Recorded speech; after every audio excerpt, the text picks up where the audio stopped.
गांव के रहने वाले सोमू और उनका परिवार अब की बार उनके खेतों में अच्छी फसल होने के कारण खूब कुशल मंगल था। पर उनका ये उत्साह केवल एक हफ्ते में पानी पानी हो गया, क्योंकि उस एक हफ्ते के बाद बादल रोज ऐसे गरजते और बरसते मानो पूरे गांव से इंद्रदेव क्रोधित हों। और इस मूसलाधार बारिश से सबसे ज्यादा भयभीत था सोमू, क्योंकि उसका खेत गांव की नदी के पास था और ज्यादा बारिश होने के कारण उसे हमेशा ये डर लगा रहता कि कहीं उनके खेत में बाढ़ ना आ जाए। और एक रात उसका ये डर सच हो गया और उसके पूरे खेत में बाढ़ आ गई।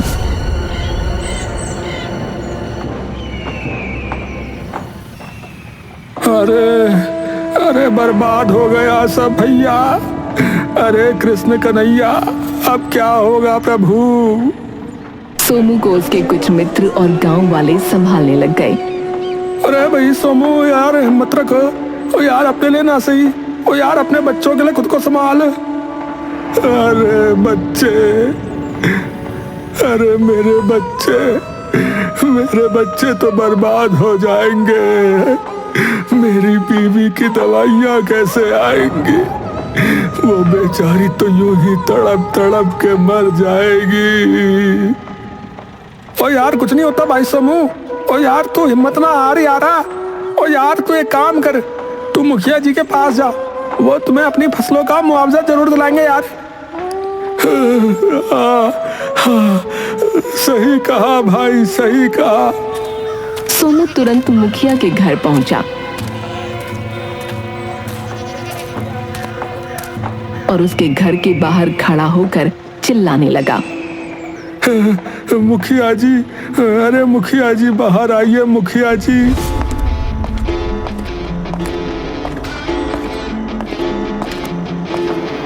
अरे क्या है, क्यों इतना कोलाहल मचा रहे हो, क्या हुआ? अरे मुखिया जी क्या बताएं, हमारी सारी फसल बर्बाद हो गई मुखिया जी। हैं? सारी फसल बर्बाद हो गई? अरे ऐसे कैसे हो गई बर्बाद? अरे मुखिया जी आपको तो पता ही है कि गांव में रोज कितनी मूसलाधार बारिश हो रही है। हमारी फसल नदी के पास थी और कल रात को इतना पानी बरसा कि हमारे पूरे खेत में बाढ़ आ गई और सारी फसलें तबाह कर गई मुखिया जी। अरे तो तुम क्या चाहते हो कि हम क्या करें? आप कृषि विभाग से कह के हमें हमारी जमीन का मुआवजा दिला दीजिए। अब तो सरकार भी ऐसी आपदाओं पर राहत कोष किसानों को दिलवाती है। ठीक है, एक काम करो, एक कागज पर अपनी जमीन की सारी जानकारी लिखकर हमें दे दो। बहुत बहुत मेहरबानी मुखिया जी। हम आपको आज शाम तक सारी जानकारी लिखकर दे जाएंगे। ठीक है मुखिया जी, नमस्कार। सोमू एक छोटी सी उम्मीद की लौ अपने घर लेकर आ जाता है।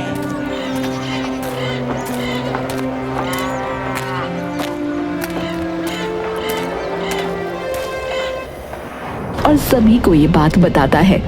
ये सारी बात सुनकर सोमू की पत्नी सदमे से नीचे गिर पड़ती है। अरे मंजू, अरे संभालो खुद को। दोनों बेटियां घबराकर अपनी माँ को संभालने जाती हैं। हे राम, अब इस घर का क्या होगा? हमारी बेटियों का क्या होगा? इन्हें कैसे पढ़ाएंगे लिखाएंगे? ये देखकर छोटी बेटी कृतिका भी जोर जोर से रोने लगी। अरे कृतिका, रो नहीं, सब ठीक होगा। और तुम क्यों डरती हो? मैं हूं ना, तुम्हारी पढ़ाई को तो मैं कुछ नहीं होने दूंगी। तो बापू अब क्या होगा? पता नहीं बिटिया, मुखिया जी के पास गए थे मदद मांगने कि हमें मुआवजा दिलवा दो। तो उन्होंने कहा कि जमीन की सारी जानकारी लिखकर उन्हें दे दें। सिर्फ जमीन की जानकारी मांग ली और कुछ नहीं मांगा? तुम्हारा आधार, पहचान पत्र, राशन कार्ड या तुम्हारे बैंक का खाता नंबर? हाँ, सिर्फ वही मांगा है। तो बेटी तू एक कागज ले और सारी जानकारी उस पर लिख दे, ताकि मैं जल्दी से वो मुखिया जी को दे आऊं। ये सुनकर मीना थोड़ी देर चुप हो गई और थोड़ी देर बाद वो सारी जानकारी लिख कर दे देती है।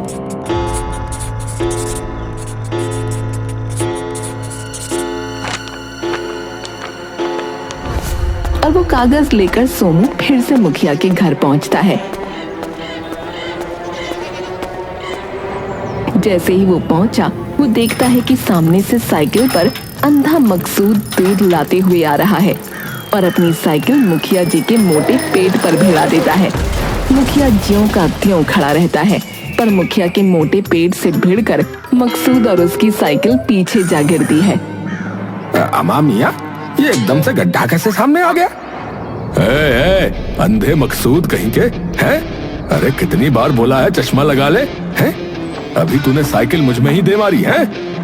अम्मा मियाँ माफ करना मुखिया जी। अरे चश्मा कहाँ है तेरा? हैं? अम्मा मियाँ वो तो मैं आज घर ही भूल आया अम्मा मियाँ। चल भाग अब यहाँ से, और अगली बार ये किया ना तो तुझे नेत्रहीनों के स्कूल में भर्ती करवा दूंगा, समझा? मुखिया सोमू की ओर मुड़ता है और उससे कागज ले लेता है। हाँ हाँ ठीक है, पर इसमें कम से कम 2-3 महीने लगेंगे भाई, समझ गए? ऐसा न कहिए मुखिया जी, मेरे बच्चों का क्या होगा? तब तक मैं उनके स्कूल की फीस कैसे भरूंगा? अरे भाई अब मुझे उसका नहीं पता, वो सब तुम जानो। चलो जाओ यहाँ से। ये कहकर मुखिया वापस भीतर चल देता है।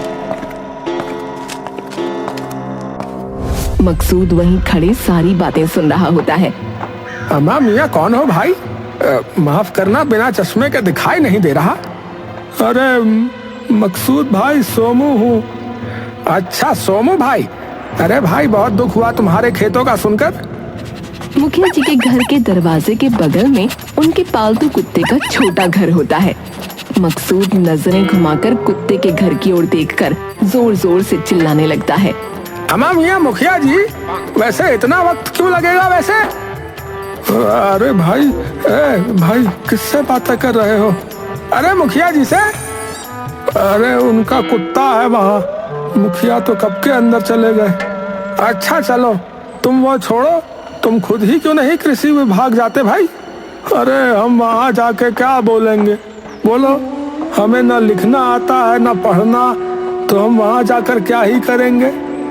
अम्मा मियाँ ठीक है, अब जैसी तुम्हारी मर्जी है।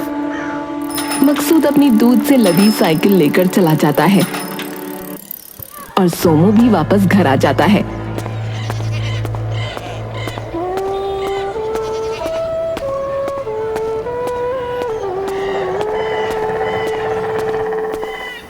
सारी बातें वो घर आकर अपने परिवार को बताता है। ये सुनकर उसका पूरा परिवार उदास हो जाता है। मीना मन ही मन सोचने लग जाती है, हे भगवान, ये कैसी आपदा है कि हमें पढ़ाने तक के पैसे नहीं बचे, और छोटी की पढ़ाई का क्या होगा?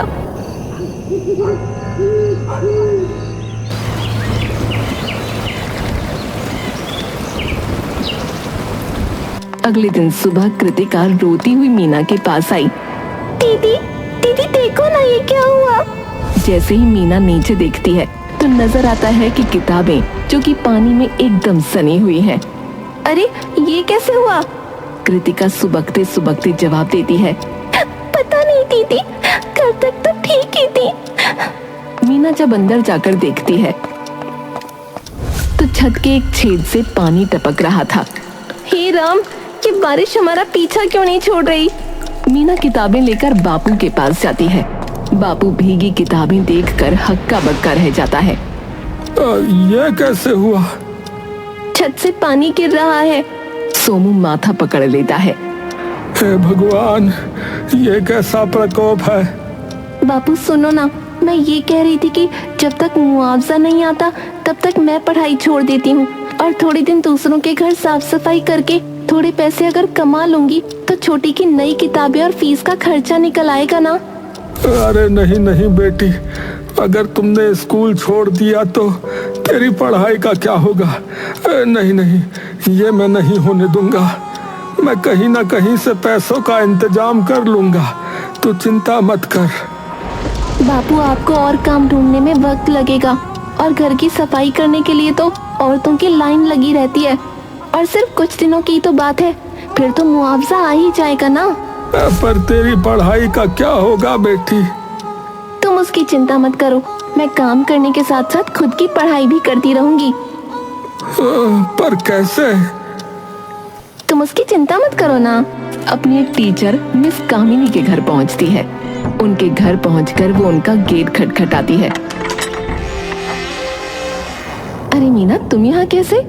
और आज स्कूल क्यों नहीं आई? मीना कामिनी को सारी बात बताती है। ये सुनकर कामिनी एकदम उदास हो जाती है। मैम, आप कह रही थी ना उस दिन कि आपकी 2 पड़ोसनों को काम वाले की जरूरत है, तो मैम उनसे बात कीजिए ना कि कुछ महीने के लिए मुझे काम पे रख लें, तब तक छोटी की फीस का खर्चा निकल आएगा। पर बेटा, तुम अभी बस 16 साल की हो, कैसे करोगी पूरे घर का काम? मैं कर लूंगी मैम, वैसे भी तो करती हूँ ना, क्योंकि माँ तो ज्यादातर बीमार रहती है। ठीक है, पर तुम्हें मुझसे एक वादा करना होगा। सफाई करने के बाद तुम हर शाम यहाँ आओगी, ताकि मैं तुम्हें पढ़ा सकूं। अभी कुछ महीनों में गांव में जिला स्तर की परीक्षा होने वाली है, और जो भी उसमें अव्वल आएगा उसको पूरे 5 साल की स्कॉलरशिप मिलेगी। यानी कि अगर तुम जीतती हो तो तुम्हारी स्कूल और कॉलेज दोनों की शिक्षा के पैसे सरकार देगी। सच में? हाँ, एकदम सच। और ये पुरस्कार देने के लिए खुद विधायक जी आएंगे, तो तुम्हें भी पूरी मेहनत से इसकी तैयारी करनी पड़ेगी। जी मैम। कामिनी मीना को साथ लेकर अपनी पड़ोसन के घर जाती है। हाँ भाई कामिनी, सुनाओ क्या हाल है? अरे कुछ नहीं, बस ये मेरी स्टूडेंट है, इसे साफ सफाई का काम चाहिए ताकि थोड़े पैसे कमाकर अपनी छोटी बहन की पढ़ाई का खर्चा उठा सके।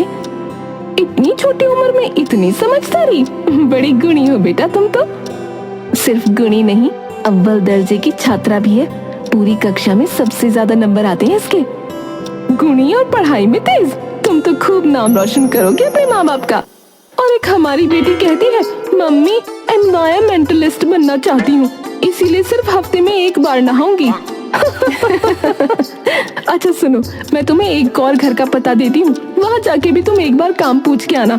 अरे सरकारी अफसर का घर है, खूब पैसे मिलेंगे। ठीक है, तुम इसे उनका पता दे दो, ये चली जाएगी।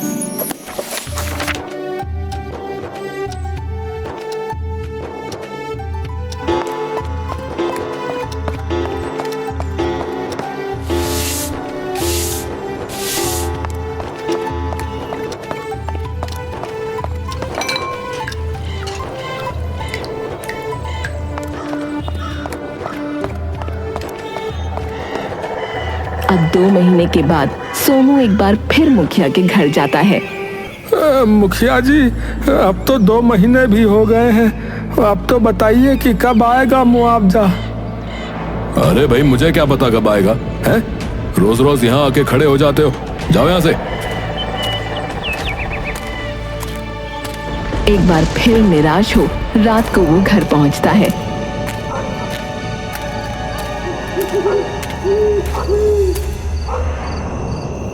क्या हुआ बापू, कुछ बताया मुखिया जी ने? अरे क्या कुछ कहा बिटिया, सिर्फ एक ही बात बोलते हैं कि हमें क्या पता, सरकारी काम है ये तो। बापू, तुम ही खुद कृषि विभाग क्यों नहीं जाके पूछते? अरे बेटी, मुझे ना कुछ लिखना आता ना पढ़ना आता है, मैं कैसे बात करूंगा उनसे। हाँ तो मैं चलती हूँ ना बापू तुम्हारे साथ, अगर कुछ लिखना या पढ़ना हुआ तो मैं तुम्हें अपने आप बता दूंगी। सही सही बात है, तो एक काम करते हैं, कल सुबह होते ही हम दोनों कृषि विभाग के लिए निकल जाएंगे। अच्छा। सुबह होते ही सोमू और मीना कृषि विभाग पहुंचते हैं, जहां पर लंबी कतार लगी थी। सोमू और मीना दोनों जाकर लाइन में लग जाते हैं। काफी देर खड़े रहने के बाद उनका नंबर आता है। हाँ बताइए। जी, 2 महीने पहले हमारी फसल पूरी बर्बाद हो गई बाढ़ आने की वजह से। बेनिफिशियरी लिस्ट में नाम लिखाया था? जी, किसमें? अरे मतलब राहत कोष में नाम लिखाया था? जी, हमने अपने गांव के मुखिया जागे राम को अपने खेत की जानकारी लिखकर दी थी, और उन्होंने कहा था कि वो बात कर लेंगे। अरे तुम खुद क्यों नहीं आए? खुद आकर नाम लिखाना होता है, क्योंकि जमीन तुम्हारी है, मुखिया की नहीं। चलो अपना नाम और गांव का नाम बताओ, और कब हुआ था ये वो बताओ। जी, मेरा नाम जो है वो है सोमू चौबे, मांडहा गांव से, और लगभग 2 महीने हो गए साहब। अफसर अपने कंप्यूटर में देखता है। देखिए, आपका नाम कहीं भी नहीं है इस सूची में। अरे अरे कृपया ऐसा मत कहिए साहब, ध्यान से देखिए, मुखिया जी ने कहा था कि उन्होंने बात की है। देखिए वो हमें नहीं पता, लेकिन तुम्हारा नाम इस सूची में नहीं है। ये सुनकर सोमू वहीं बिखर जाता है। मीना बापू को संभालती है और बापू को एक बेंच पर बिठाकर वापस सरकारी अफसर के पास आती है। अगर आपको अपने खेत की जगह बताऊं तो आप ये बता सकते हैं कि वहाँ का मुआवजा आया कि नहीं? ठीक है, बताओ। मीना सारी जानकारी सरकारी अफसर को देती है। अफसर थोड़ी देर बाद कंप्यूटर में देखकर बोलता है, अरे इस जमीन का मुआवजा तो महीने भर पहले ही दे दिया गया है। क्या? पर हमारे पास तो कोई मुआवजा नहीं आया, फिर मुआवजा किसको दिया? ये जानकारी गोपनीय है, वो मैं आपको नहीं बता सकता। अरे पर जमीन हमारी है तो आप हमें क्यों नहीं बता सकते? क्योंकि मुझे क्या पता कि आपकी जमीन है या नहीं। मीना ये बात सुनकर अचंभे में पड़ जाती है कि मुआवजा अगर आया था तो गया किसके पास, और मुखिया जी ने उन्हें बताया क्यों नहीं? मीना मन ही मन सोचती है, बापू को कुछ नहीं बताऊंगी, अब मैं खुद ही समस्या को सुलझाऊंगी।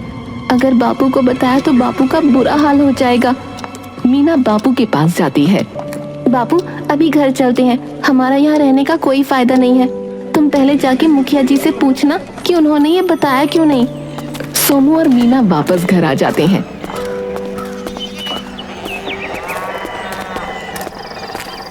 और उसके थोड़ी देर बाद बापू मुखिया से मिलने और मीना अपनी किताब लेकर कामिनी के घर चली जाती है।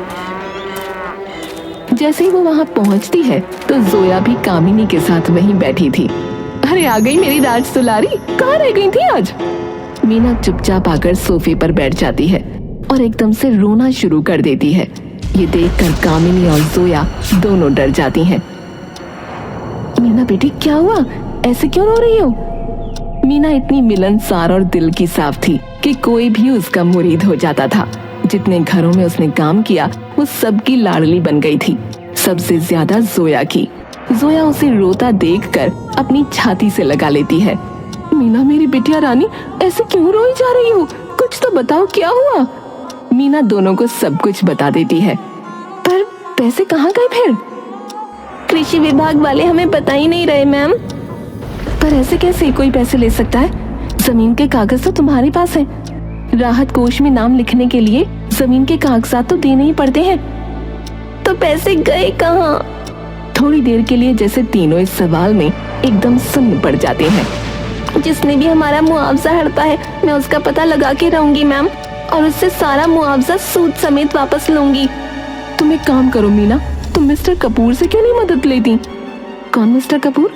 अरे वही सरकारी अफसर जिनके घर मीना काम करती है, जिसका पता मैंने मीना को दिया था। अच्छा हाँ, अरे वो मीना को एकदम अपनी बेटी की तरह प्यार करते हैं, तो जरूर मीना की मदद करेंगे। मीना तभी के तभी मिस्टर कपूर के घर पहुंचती है। जैसे ही मीना अंदर घुसती है, रसोई में से मिस रीमा कपूर कड़छी में पकौड़े लेकर भागी आती हैं और सामने बैठे मिस्टर कपूर के मुंह में एकदम से एक पकौड़ा उठाकर ठूस देती हैं। कपूर कुर्सी पर से एकदम से उछल पड़ते हैं। अरे पागल औरत, इतना गरम पकौड़ा हमारी हलक में फंसा दिया, बताओ। तुम ये बताओ अच्छा है कि नहीं? अरे हम मर जाएंगे तो हमारे पकौड़े तल के खा लेना तुम। हाँ।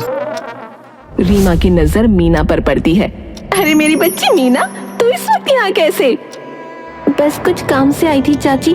चाचा आपकी कुछ मदद चाहिए मुझे। अरे तुम तो मेरी बेटी जैसी हो, हुक्म करो हुक्म। मीना सारी बात मिस्टर कपूर को बताती है। तुम चिंता मत करो मेरी बच्ची, कृषि विभाग में मेरा एक दोस्त काम करता है, मैं उससे बात करता हूँ। तुम बेफिक्र होकर घर जाओ, ठीक है? मीना बिल्कुल चिंता मत करना, समझी? अब सब सही होगा। अगले दिन मीना सुबह होते ही एक बार फिर मिस्टर कपूर के घर चल पड़ती है। मीना जैसे ही अंदर घुसती है, सामने मिस्टर कपूर बैठे होते हैं। आओ मीना, मैं तुम्हारा इंतजार कर रहा था। कुछ पता लगा क्या चाचा? हाँ बिटिया, पता तो लगा। क्या पता लगा? बेटी मुआवजा तो गया है और मुंगिया राम के नाम से गया है। ये कौन है? मिस्टर कपूर थोड़ी देर मीना की ओर गंभीरता से देखते हैं और फिर जवाब देते हैं। मुखिया जागे राम का बेटा, जो अभी 15 दिन पहले शहर गया पढ़ने। मीना ये सुनकर आश्चर्यचकित रह जाती है। तो ये और किसी का नहीं, उस मुखिया का ही किया धरा है। मुझे मालूम था, तभी उसने सिर्फ जमीन की जानकारी के कागज हमसे लिए और इसीलिए ही कल बापू को ये कह के भगा दिया कि हमें क्या पता क्यों नहीं लिखा तुम्हारा नाम, हमने तो लिखवाया था। पर उसने ये किया कैसे, बिना जमीन के कागजात के? नकली कागजात बनवा के। इसीलिए उसने सिर्फ बापू से जमीन की जानकारी मांगी थी ताकि नकली कागजात बनवा सके। मोटा सुअर गरीबों के पैसे खाता है। रुको, अभी उसकी थाने में रिपोर्ट दर्ज करवाता हूँ। पुलिस अभी धर लेगी उसे अंदर। अभी नहीं चाचा, ऐसे दिन पे उसका कच्चा चिट्ठा खोलूंगी कि सबको याद रहेगा कि बेईमानी का नतीजा क्या होता है। फिर कब? परसों गांव में होने वाले इम्तिहान का रिजल्ट देने जब विधायक जी आएंगे ना, तब। ये सुनकर कपूर चौंक जाता है। तुम्हारे पास कोई तरकीब है? जी चाचा, आप बस अपने दोस्त से उस कागजात की कॉपी मंगा लेना जिस पर मुआवजे के कागजात पर मुखिया के बेटे के दस्तखत हों। ठीक है, वो मैं ले लूंगा। अब मीना और कामिनी दोनों मिलकर मीना के इस प्लान पर काम करते हैं। हर गांव के हर घर जाकर सबको ये बात बताई जिससे पूरा गांव उनके साथ आ जाए और उन्हें ये भी पता लगा कि और भी गांव वालों के साथ मुखिया ने ऐसा पहले किया है। और इस बात का उसे तब पता लगा जब वो एक दिन अपने पिता के दोस्त सुरेंद्र के घर जाती है। पर जैसे ही वो उनके घर पहुंची, उससे चीखने चिल्लाने की आवाज सुनाई दी। अरे पर मैंने कोई उधार लिया ही नहीं, तो किस बात के 10,000 रुपए दूं? है जी। मीना अंदर जाकर देखती है तो दो लोग डंडा पकड़े सुरेंद्र के घर पर उससे लड़ रहे हैं। इस कागज पे दस्तखत और तुम्हारे अंगूठे के निशान भी है, समझे? तो पैसा तो देना पड़ेगा, वरना तो तुम्हारी जमीन हमारी जो तुमने गिरवी रखी है, समझे? 2 हफ्ते का वक्त है तुम्हारे पास, बता रहे। और ये कहकर दोनों बाहर चले जाते हैं। क्या हुआ काका? ओ बिटिया, पता नहीं हमसे किस बात के पैसे मांग रहे हैं। ये कह के कि हमने किसी सरकारी योजना के तहत बैंक से पैसे उधार लिए हैं अपनी जमीन गिरवी रखकर। ओ बिटिया, पर हमने तो एक भी पैसा उधार नहीं लिया। मीना दस्तखत किए हुए कागजात पढ़ती है। चिंता मत करो काका, किसी को पैसे नहीं देने पड़ेंगे क्योंकि ये कागजात झूठे हैं। ये सभी वो मुखिया करवा रहा है। उसी को पकड़वाने के लिए तुम लोगों की मदद चाहिए काका। ओ आओ जी, जैसा तुम कहोगे हम वैसा ही करेंगे बिटिया। आखिरकार वो दिन आया जब मीना का ये षड्यंत्र अपना रूप लेने वाला था। परीक्षा के नतीजे का दिन, जहां मुखिया समेत सारा गांव भी उस आयोजन में सम्मिलित होने वाला था। सबसे पहले तो मैं धन्यवाद करना चाहूंगी हमारे विधायक जी का और सभी पत्रकारों का जो आज अपना कीमती वक्त निकाल कर यहाँ आए हैं। और अब हमारे विधायक जी से विनती करूंगी कि वो कृपया स्टेज पर आकर इस परीक्षा का परिणाम घोषित करें। विधायक जी का स्वागत सभी गांव वाले जोरदार तालियों से करते हैं। तो इस परीक्षा में जो छात्र इस बार अव्वल आया है वो है मांडा गांव की मीना चौबे। ये सुनकर मीना के माता पिता और उसकी अध्यापिका कामिनी के खुशी से आंखों में आंसू छलक उठते हैं। सभी गांव वाले खड़े होकर मीना को सम्मानित करते हैं। मीना स्टेज पर जाती है। सबसे पहले तो इसका श्रेय मैं हमारे गांव के मुखिया जी को दूंगी, जिन्होंने हमेशा अपने गांव के हर आदमी की जरूरत आने पर सहायता की। ये सुनकर मुखिया एकदम से चौंक जाता है। तो ये देखकर हम सभी गांव वालों ने ये तय किया है कि 5,000 रुपए की धनराशि हमारे मुखिया जी को भी मिले, जिन्होंने हमेशा हम बच्चों को प्रोत्साहित किया है। जैसे ही मुखिया ये सुनता है, उसकी आंखों और जबान दोनों से लालच टपकने लगता है और वो पुरस्कार लेने जैसे ही उठता है तो मैं दरख्वास्त करूंगी हमारे मुखिया जी श्री सोमू चौबे से कि वो यहाँ आकर ये धनराशि स्वीकार करें। सभी गांव वाले भी जोर जोर से ताली बजाकर सोमू का स्वागत करते हैं। ये सुनकर मुखिया का मुंह ज्वालामुखी की तरह लाल हो गया। वो बिना किसी सुध-बुध के चिल्लाने लगा। अरे क्या बकवास है ये कब से हो गया मुखिया भाई? तभी भीड़ में से खड़ा होकर सुरेंद्र बोलता है। अरे ओ नीचे बैठ। ओ भाई तू कौन है? ओ भाई गांव का मुखिया तो सोमू है। अरे क्या हो गया तुम लोगों को भाई? अरे मैं हूँ तुम्हारा मुखिया, और अगर अब किसी ने सोमू को मुखिया कहा ना तो उसे गांव से बाहर फेंकवा दूंगा, बता रहा हूँ। गांव की भीड़ से तभी अंधा मकसूद भी उठता है और गलत जगह देखकर बोलने लगता है। अम्मा मियाँ, तुम होते गानों निकालने वाले हैं? और तुम हो कौन पहले ये बताओ तुम? अरे मैं इस गांव का मुखिया हूँ भाई। अमा मियाँ झूठ बोल रहे हो है भाई? तुम कब से मुखिया बन गए बताओ? अरे ये गलत है, तुम मेरा हक किसी और को नहीं दे सकते। लेकिन आप भी तो यही करते हैं। अरे झूठ बोलती हो, हमने कब किया ऐसा? बोलो। मेरे बापू के मुआवजे के साथ और इन सभी गांव वालों के हक के साथ। ये सुनकर मुखिया का मुंह पीला पड़ गया। हमें सब पता है कि आपने हमारे मुआवजे के पैसे हड़प कर अपने बेटे को शहर भेजा है। वो पैसे मेरे और मेरी बहन की पढ़ाई के थे, तुम्हारे बेटे की पढ़ाई के नहीं। और सिर्फ हम ही नहीं, तुमने गांव के और लोगों के पैसे भी हड़पे हैं और सबका कच्चा चिट्ठा इस फाइल में है। और वो फाइल मीना विधायक जी को दे देती है। विधायक ये देखकर मुखिया को पुलिस के हवाले कर देते हैं और जाली कागजात बनाने वालों को भी पकड़ने का आदेश देते हैं। तुम चिंता ना करो बेटी, तुम्हारे बापू को उनका पूरा मुआवजा दिलवाऊंगा और अब से तुम्हारी पढ़ाई का खर्च भी सरकार ही उठाएगी। मीना स्टेज से उतरकर अपनी कामिनी मैम के गले लग जाती है। मैम, ये सब आपके कारण हो पाया। ये मेरे कारण नहीं, ये सब तुम्हारी सच्ची मेहनत, लगन और तेज बुद्धि के कारण मुमकिन हुआ। सच में तुमने आज पूरे गांव का नाम रोशन कर दिया। अगले दिन सभी जगह अखबारों में ये खबर छपती है और लोग समझ जाते हैं कि बेईमानी का पैसा कभी नहीं टिकता।